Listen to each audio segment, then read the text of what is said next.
The tiny Mediterranean nation of Cyprus is looking for what it calls Plan B this morning. Yesterday, the country's parliament rejected a controversial bailout plan. It would have taken money directly from people's bank accounts.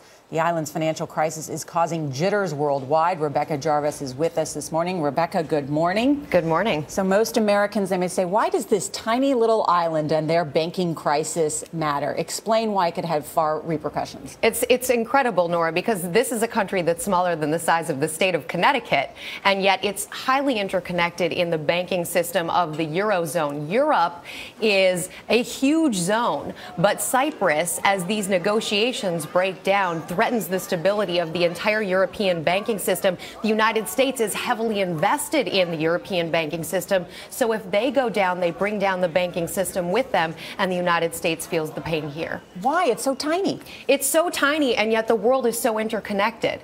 And at the end of the day, the United States is invested in European banks. And ultimately, if Cyprus goes out of business or pulls out of the euro, that harms the rest of the European banking system, and the United States is harmed as well. Okay, so you had the Syrian legislature void the deal that they could have gotten from the IMF and other sources. Right. And so therefore they got to start over, and they went to the Russians this morning, and we don't have an answer yet. Suppose they do not get financial help and they go bankrupt. Yes. What does it mean for Europe? And what is the likelihood that it has a contagion impact? It means for Europe that all of a sudden you see currency devaluation. Cyprus pulling out of the euro would be very negative for bank accounts overall. But there's a bigger question here for Europe, and that is this controversial plan to charge people who have bank accounts in Cyprus. All of a sudden, other countries that are in trouble in Europe are thinking about it. Is Spain going to do this? Is Italy going to do this? And it could mean people pull their